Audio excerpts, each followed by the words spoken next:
नमस्कार, देशोन्नतीमध्ये मी साक्षी आपलं स्वागत करते। बघूया प्रदेशच्या आजच्या टॉप 10 बातम्या। बीड जिल्ह्यातील मसाजोगचे सरपंच संतोष देशमुख प्रकरणातील मुख्य संशयित आरोपी वाल्मी कराड हा सध्या कोठडीत आहे। वाल्मी कराडला तुरुंगात मारहाण झाल्याचे वृत्त काही दिवसांपूर्वी समोर आले होते। त्यानंतर एकच खळबळ उडाली होती। त्यातच आता करुणा शर्मा यांनी एक खळबळजनक दावा केला आहे। मला ज्याप्रमाणे मारहाण झाली होती त्याचप्रमाणे वाल्मी कराडला जेलमध्ये मारहाण झाल्याची माहिती माझ्या सूत्रांनी दिली आहे, असा धक्कादायक दावा करुणा शर्मा यांनी केलाय।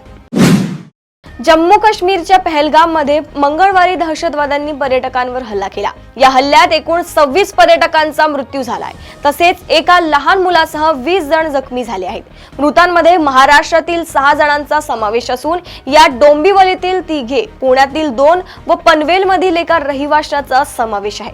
दरम्यान या हल्ल्यात ठार झालेल्या महाराष्ट्रातील पर्यटकांचे पार्थिव आज मुंबई व पुण्याला आणले जातील। राज्य सरकारने तशी व्यवस्था केली आहे। उपमुख्यमंत्री एकनाथ शिंदे यांनी त्याबाबतची माहिती दिली आहे। पहलगाम दहशतवादी हल्ल्यानंतर काश्मीर खोऱ्यातून आपल्या मायभूमीत परतण्यासाठी पर्यटकांची गर्दी होत असून विमान तिकीट आणि रेल्वेचे तिकीट काढण्यासाठी एकच झुंबड उडाल्याचं पाहायला मिळत आहे। मात्र देशावरील दहशतवादी हल्ल्याच्या संकटात काही विमान कंपन्यांनी स्वतःची संधी शोधत विमान तिकिटाचे दर 3 पटीने वाढवले आहेत। सोशल मीडियावर काही युजर्स कडून सध्याचे विमान तिकिटाचे दर शेअर करण्यात आले आहेत। श्रीनगरहून मुंबई आणि दुसरीकडे प्रवास करू इच्छिणाऱ्या प्रवाशांसाठी तिकीट दर वाढवण्यात आल्याने संताप व्यक्त होत आहे। पहलगाम येथे झालेल्या हल्ल्याने देशभरात खळबळ उडाली आहे। अमरनाथ यात्रेपूर्वी हा हल्ला झाल्याने आता भक्तांमध्येही भीतीचे वातावरण पसरले आहे। या हल्ल्यानंतर विरोधी पक्षांनी केंद्र सरकार सोबत असल्याचं म्हटलं आहे।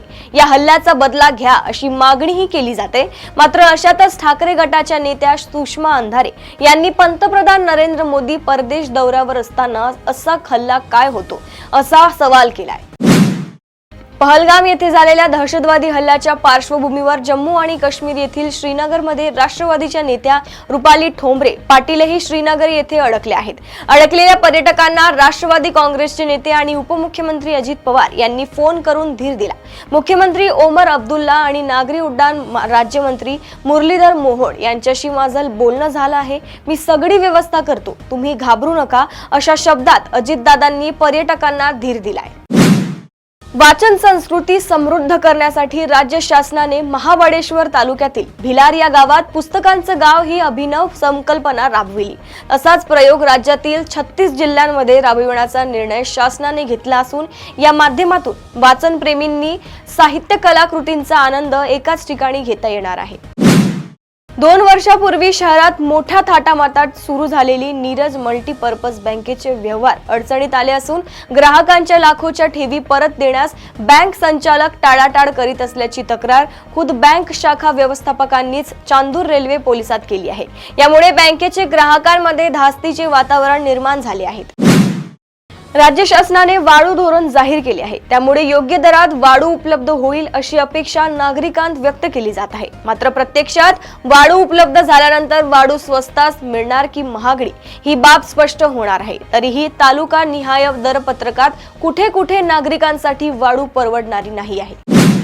दररोज 10 ते 12 तास अभ्यासात सातत्य ठेवल्यास अपयशालाही यशाची गवसणी मिळते, असे सांगत जळगाव जिल्ह्यातील यावल तालुक्यातील आमोदा येथील रहिवासी योगेश ललित पाटील याने UPSC परीक्षेत यश संपादन करत दुसऱ्या प्रयत्नात 811 रँक घेऊन उत्तीर्ण झालाय। सागरी किनारा मार्ग वाहन चालकांना वाहतुकीसाठी खुला झाल्यानंतर आता वरळी शिवडी कनेक्टरला जोडणाऱ्या मुंबई सागरी किनारा मार्गावरील अंडरपासचे कामही जवळपास पूर्ण झाले आहे। किरकोळ कामे शिल्लक असून येत्या 10 दिवसात अंडरपास पूर्ण तयार होईल।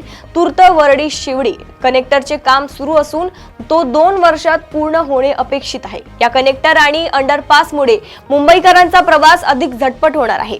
त्यातच नवी मुंबईकरांनाही दक्षिण मुंबई आणि वांद्रे येथे थेट जाता येणार आहे।